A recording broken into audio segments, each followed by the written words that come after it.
look in my logbook here from when I was flying active duty. I can go look at March 8th, 1999, and I see I flew aircraft number 159619, this exact aircraft right here.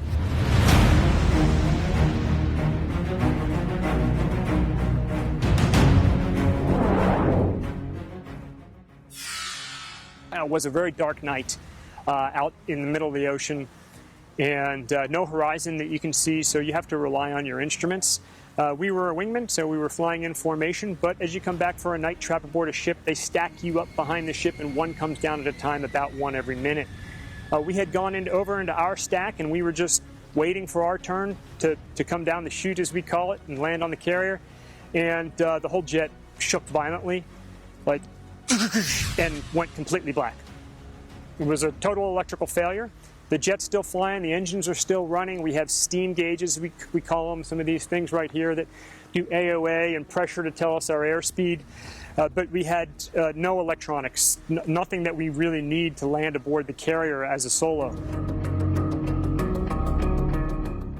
So we had to think quickly, couldn't talk on the radio, had no radios. So we went and found our wingman, we knew where he was, we could still see him flashing, but he didn't know that we were Nordo, and we had no electricity, we were completely black, no lights. These are strip lightings that we would use for flying at night up real close, but none of our lights, none of our collision lights, none of our position lights were working.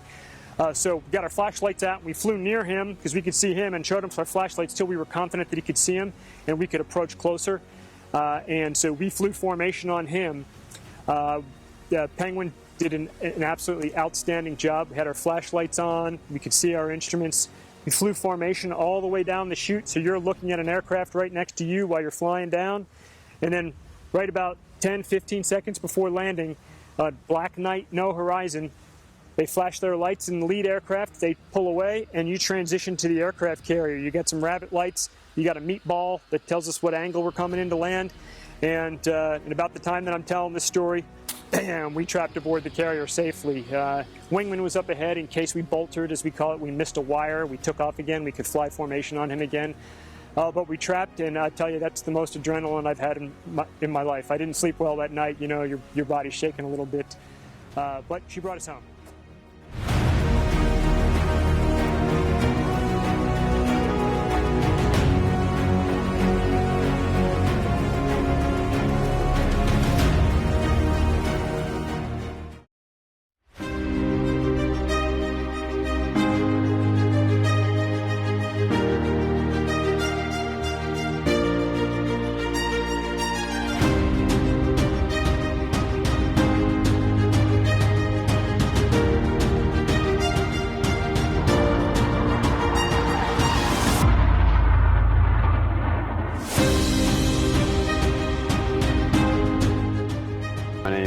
Stapleton, call sign Bones. My grandfather was a pilot in World War II. My father was a naval aviator. My grandfather on my dad's side was an air crewman in a B-17 in the Korean War. So the military is a little bit of a family deal. Top Gun was born from an unacceptable kill-to-loss ratio in the Vietnam War. We had a kill-to-loss ratio of 2-to-1, meaning that for every 2 kills that we scored, one of our own friendly aircraft was shot down. When the first graduates came back to the Vietnam War, that kill-to-loss ratio went from 2-to-1 up to 12-to-1, and it helped turn the tide in the air wars. I think Hollywood has done a number on what people think that Top Gun is all about. I think everybody here is very invested in teaching to make sure that we can win in combat. To me, that is the most important thing, that all of the instructors that I work with, they are less concerned with the glam and everything and more concerned with how can I be the best teacher that I can to ensure that this person that I'm training for 13 weeks, I have 13 weeks of time to train them. How can I make them as lethal as possible so that they can win in combat when the time comes? That is what having the patch means to me, is that you are a gifted instructor and you can teach people that come through these halls so that they can be a force multiplier when they go back to the fleet. So we're teaching the teachers who then go out, teach everybody how to be better at tactically executing aerial combat or air-to-surface employments. By creating somebody who is very talented and who also can teach very well, that person can then leave the course after having learned all that information and go out and teach other people and make the entire fleet better. So you never know who's going to be called upon to take that shot. You need people that are focused on warfighting and teaching everyone so that the entire level of the fleet gets raised so that we can win.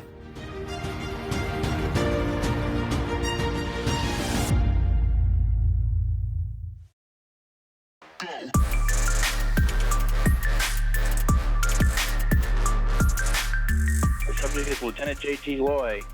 This time I'd like to check the stop run button starting with the flight director. It operates. Flight surgeon. It operates. Lieutenant, if you push the stop run button on your stick. It operates. Okay, the flight deck is manned and ready. Okay, Lieutenant, just a reminder about your first run. It'll be a gradual onset run.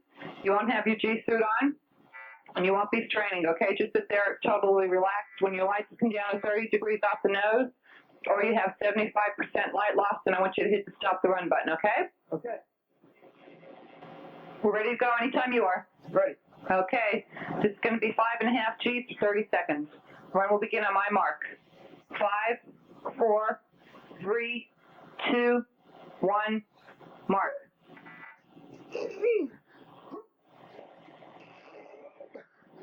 Okay, hold it for 3 seconds. 1, 2, 3. Okay, you're on top. Look off, look for some light loss. Try to hold that air in.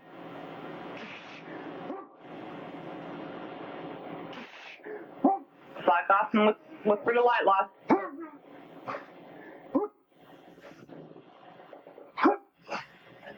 Okay, relax, you're down. Okay, it's 7.5 to 15 seconds. Run will begin on my mark. 5, 4, 3, 2, 1. Exchange. 1, 2, 3. Change. Looking good.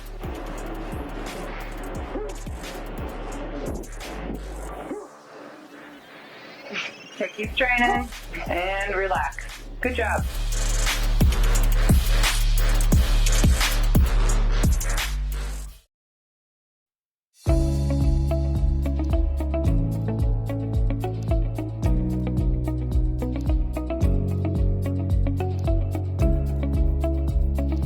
I'm going to talk to you about some of the patches on my flight jacket. Very personal thing, personalized by squadron, personalized by individual. Our squadron had a very specific patch that we used on our left side here. It's a Tomcat with the stars in there. Multicolored, had our squadron VF-213 and had Tomcat underneath the patch with the traditional Tomcat there. Coming across right here is always the same thing. It's your warfare designator. Here in my case, a set of Naval Flight Officer wings. I've got my name on there. The squadron designator is always over here. Some folks that flew in multiple squadrons, you know, they'd stack up their patches right on top of them. Pretty cool. Over here, a standard patch we wore on our flight suits for the Black Lions is a nice big triangle patch with a Tomcat on it. And then I've got 2 more here that are my personal patches for traditional, when you get 100 traps or a Centurion on a carrier, you get a patch. And so I have 100 traps on the Kitty Hawk for my first cruise, and I got 100 traps on the Carl Vinson for my second cruise. All right, so you see them talking in the movies with their mask off. It's not going to work. So you're looking at a mask that I flew for all my flight hours I used. It's got a microphone right on the inside as oxygen comes through the tube. It's connected to the jet. Also has the electronics for communicating through there. So if this thing's just hanging out, it's very loud in the Tomcat, it wouldn't work. So if you did have it hanging off on one side, you'd just push it up with your elbow, stick it over your face, make your radio call, and then let it hang back down. Little B-roll action while I'm talking here. So this is nice big cutout here for visibility. So if you're looking for somebody, you're looking out, you get very good visibility everywhere on here. You know, like I said, if it gets sunny, you put it down. If it's not, you can put it up. All right, after a great flight dogfighting, tearing into somebody, training, flying fast, pulling G's, having a great time, you get back to the paraloft, you got to get everything off.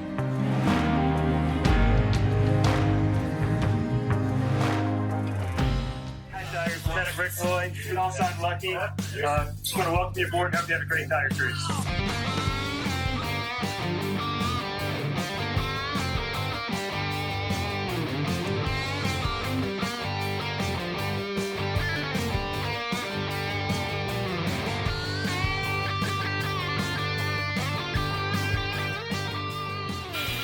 Go black hot. See if we can get it now. Keep it going. The bus came off, huh? Sure did. Left, 9 o'clock. Still your position. Laser's firing, looking good. Blind. Both of them right there. They're right together. Still 6-1 for time.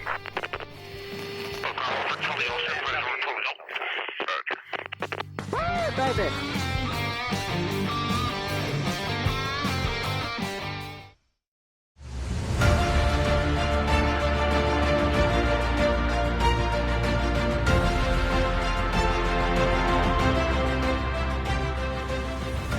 My name is Lieutenant Phil Murphy. I was inspired to become a pilot because it's kind of a family business. My dad and grandpa were both naval aviators, and then the inspiration had come from Top Gun, and told all the great stories about the training that we get here and everything, and then how much fun it is to be an instructor and how rewarding it is. So that's kind of how I went down that road. In terms of graduating students that meet the bar here to earn the Top Gun patch, all of the instructors work to an extreme level on a day-to-day basis to make sure that all of our students will graduate at the appropriate level. So it takes a ton of work from every single instructor on staff in order to ensure that every single student graduates at that bar. Brotherhood, camaraderie, teamwork, all things we're very familiar with here. So Top Gun, since it was founded in 1969, has been an organization led by junior officers.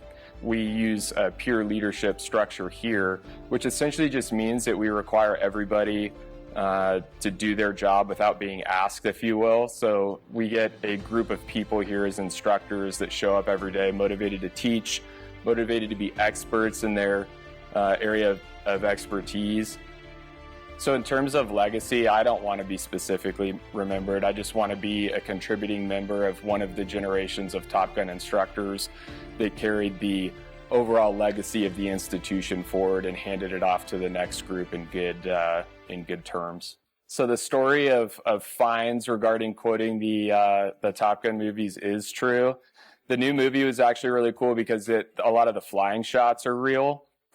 And a lot of the flying was executed by other junior officers, so it's in keeping of the tradition of Top Gun being a JO-run organization. And we had fleet aviators from all over the country contributing to those flying shots that were in the new movie.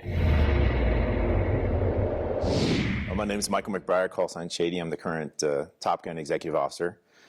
What inspired me to be a Top Gun instructor was I grew up in Kingsville, Texas, small town. Near a jet training base, and my dad is a retired Navy chief.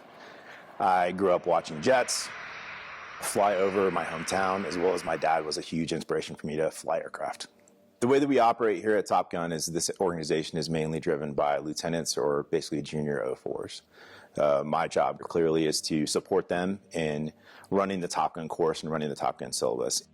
In that, we have very high standards for the course for us. So a normal Top Gun instructor is here for approximately 33 to 36 months. The instructors at Top Gun are here to do one thing and one thing only, and that's teach others to win in combat. We want to make the most lethal aviators across the Department of Defense. Most days for a Top Gun instructor run between 14 to 16 hours here. That includes flying, instructing the course, or for that matter, in the simulators working to get better. We pride ourselves on 3 traits for a Top Gun instructor, and that's humble, credible, and approachable. Not just for our Top Gun IPs, but also for our graduates that go out to the fleet. I think there is a brotherhood that definitely exists, and I think that comes from having a very high-functioning culture with top-performing individuals coming in every day and working with kind of the best aviators in the U.S. Navy drives you, motivates you, obviously, clearly to be better, and sets a culture of almost kind of like continuous excellence or continuous pursuit of perfection in everything that we're doing with respect to like aerial combat. I think that the new movie Maverick that came out, I think some of the flying scenes in there were incredible. They were flown by actual lieutenants and fleet aviators. which is important because in the U.S. Navy, that's where all of our talent is. That's where we push it to. Those are our leaders. Those will be our combat performers. So the fact that they had the opportunity to participate in that flight and fly the actors, I think, was a very unique experience and not something that we've seen, more so than the previous movie that actually took place. So I think they did a very good job with it.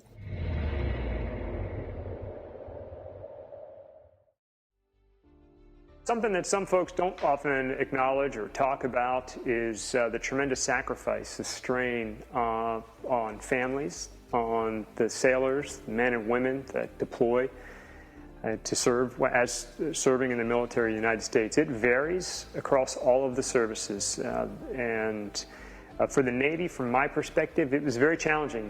You spend a year plus what we call workups, preparing an entire air wing, preparing a ship to be deployed.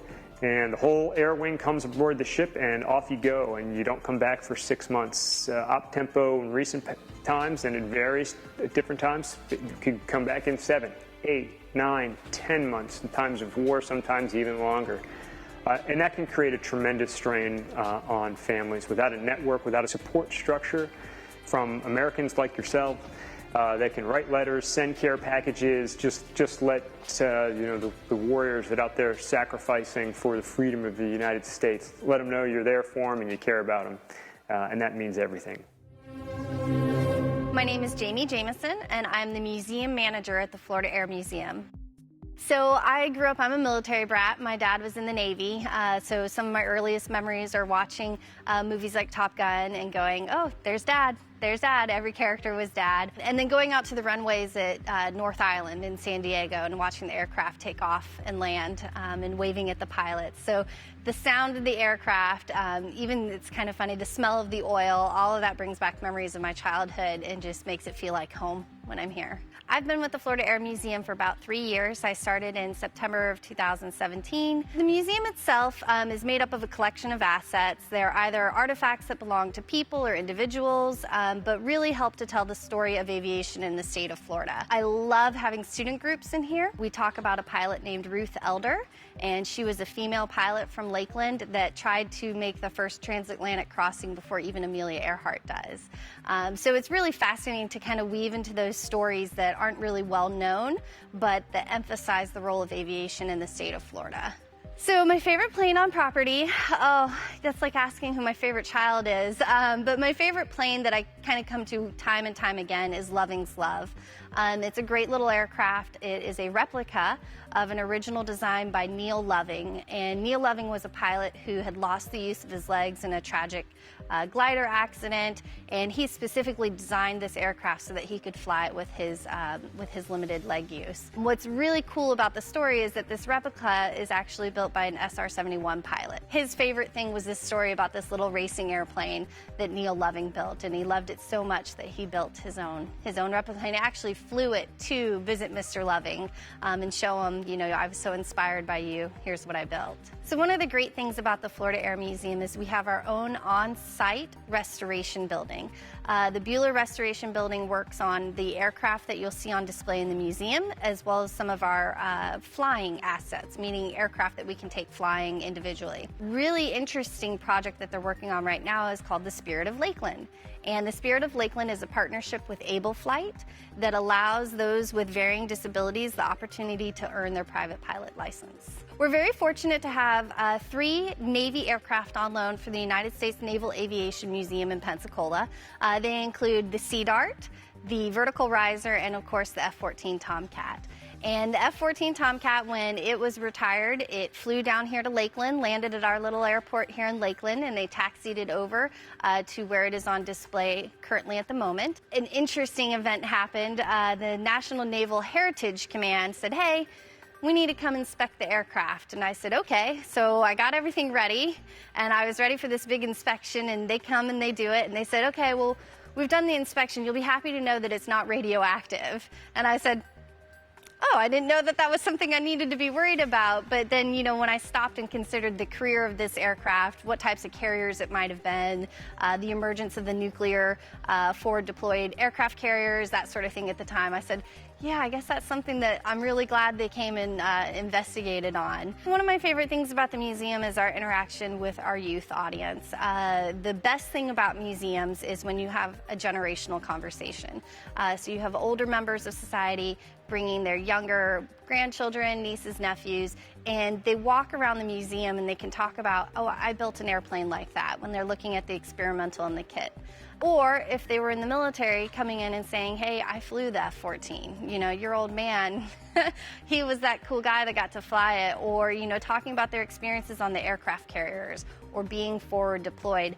You can have a museum, but if you don't have those conversations and experiences, the meaning gets lost. It's just kind of stuff.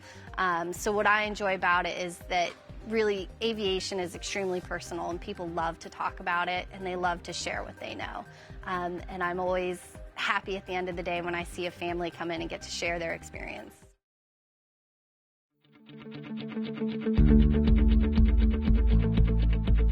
One of the nicknames they gave the Tomcat over the years was the turkey. Because it's got these big wings, swings out, it kind of looks like a turkey flying down low. So if the Tomcat's a turkey, as is affectionately known, usually it's turkey feathers. So this is the exhaust section of the engine, and this exhaust area can close and open as a function of whatever the throttle setting is. So when you're subsonic and you don't have the afterburners going, these things will be closed up in a nice tight circle here to continue to accelerate that airflow outside of the back end here. And this whole big section back here in the engine that you're looking at, you know, from here halfway forward there is an afterburning section, pretty much throwing raw fuel into the back end, lighting it off, call it the afterburner or the blower, or light the cans as we like to say it. When we do that, these turkey feathers open up because as you light those cans, that airflow ignites and becomes supersonic. In order to accelerate supersonic airflow, we're actually going to do the opposite of what you'd think of as a nozzle like on your garden hose, and we're going to open up. And this opening, this larger area by about 10%, is going to accelerate the airflow out the back, giving you even more efficiency using the afterburners. Tail hook, it's sitting back here. This is what stops you every time. Got a tail hook right here. This guy sits up when you're flying around, but you'd put it down. You know, right now they've got it wired up for safety, but it would come all the way down. It's held down by some snubber pressure, and it's what grabs the wire when you're landing on the carrier. We also have a dump mast right here, and when we needed to, you needed to get down to max trap, or the maximum amount of weight you could have when you're trapping aboard the carrier, you'd have to dump some fuel sometimes, and so we could dump a lot of fuel out of this dump mast. Fortunately, in the Tomcat with its afterburners, we could burn gas faster than we could dump gas. So why would you use a dump when you can just burn it up and have some fun and go fast, which is what we normally do. I feel like I can fly this thing now. You've given me that adrenaline rush. It's a beautiful bird, and it's amazing that coming back and standing next to one after so many years. It just brings back so many fond memories. I'm glad we could share them. My name is Ed Young. I'm the Executive Director of the Aerospace Center for Excellence. The Aerospace Center for Excellence is the 20-acre campus on the south end of the Lakeland Linder International Airport, which includes the Florida Air Museum, the Central Florida Aerospace Academy, the Tom Davis Educational Center, the Piedmont Laboratory, the Bueller Aviation Restoration Center, and a fully functional 727 classroom. The Florida Air Museum is dedicated to aviation in Florida. It's actually been declared by the state of Florida to be the official aviation museum and education center. We try to collect artifacts that are related to Florida history. The Bueller Restoration Center is directly across the street from the Florida Air Museum. In April of last year, we received a giant box with hundreds of parts in it, and we are now constructing an aircraft. And that aircraft is being specifically designed to help people with disabilities, particularly paraplegics and quadriplegics, learn how to fly.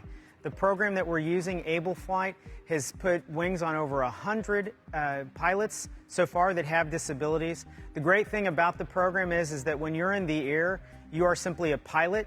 You are not a paraplegic, you're not a quadriplegic, you're a pilot. And the avionics are mounted into this and then mounted to a TV bracket. So basically what you can do is come up with your wheelchair, position yourself, put yourself in the aircraft, and then pull the avionics panel back across to you.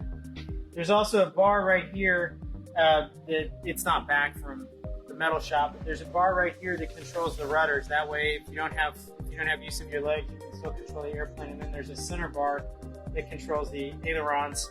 So everyone who works in the Florida Air Museum has a different specialty or different interest. As it happens, I'm an aviation historian, and I love the ones that are tied deeply to history, including the Baby Laird, which was built in 1913 by Matty Laird, who became one of the most innovative individuals in terms of the golden age of aviation. He hired a few people that aviation people are familiar with: Clyde Cessna, Lloyd Stearman, and Walter Beach. The International Council of Airshow Performers has their Hall of Fame here.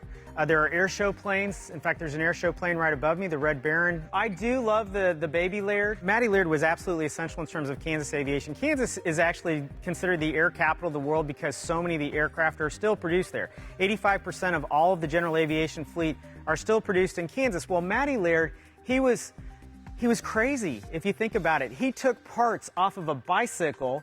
He took a glider wing that he had, he put them together, and at the time, in 1913, he was earning $300 per flight, which is about 10 grand a day just to fly that thing. Katherine Johnson borrowed his next version of that, called the Bone Shaker, and she flew it in China and Japan and really convinced people in that part of the world that that was a legitimate way to travel. Air travel was going to be the next big thing. I do love that plane. I climb in it every time I get a chance. The other really super cool one, the Ford Flivver back there. So Ford really had this notion that they were going to create the Model T of airplanes, and they did a Ford reliability tour in 1926, 1927. They really thought that plane was gonna be parked in everybody's garage. The Pete and Pull, I love the Pete and Pull. So originally, when they built the Pete and Pulls, they used Model T engines, and the radiator would sit in front of you. So you had to land it by guess, by feel, by looking out the side of the plane because the engine was right directly in front of you. That plane flew in here, and all those awards that you see in front of that plane were awards that plane won because it was so cool. The design was so neat. And it was so true to the history. But that's a pretty amazing plane. The Florida Air Museum is a unique collection of specifically Florida items and then a little bit of militaria. So you have a chance to walk into the history of Florida, trace the roots of some great aviators from across the state, see some of the airplanes that really made a huge difference in terms of the development of aviation. The very first commercial flight, most people don't know, was a scheduled flight in Tampa Bay. It was a seaplane that flew from one side of the bay to the other. Florida has been incredibly important in terms of aviation because we have so many good days of the year to fly. The reason that the Space Center is here is because this is an awesome place for aviation type weather and aviation development. At the end of the day, he's used to going 750 plus miles per hour. And now we're going to take a little ride on your little SR-20.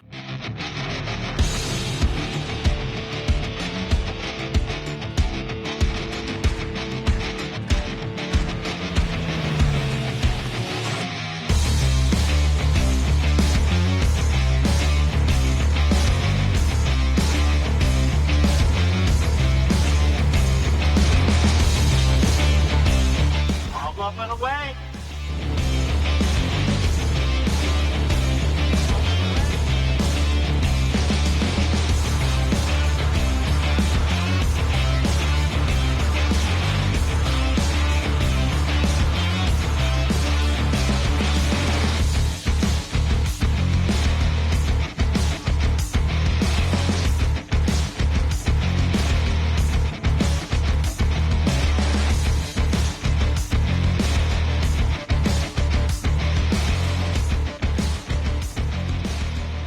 And the only reason I like riding, or I'm willing to ride, on a single-engine aircraft like Cirrus is because it has a parachute.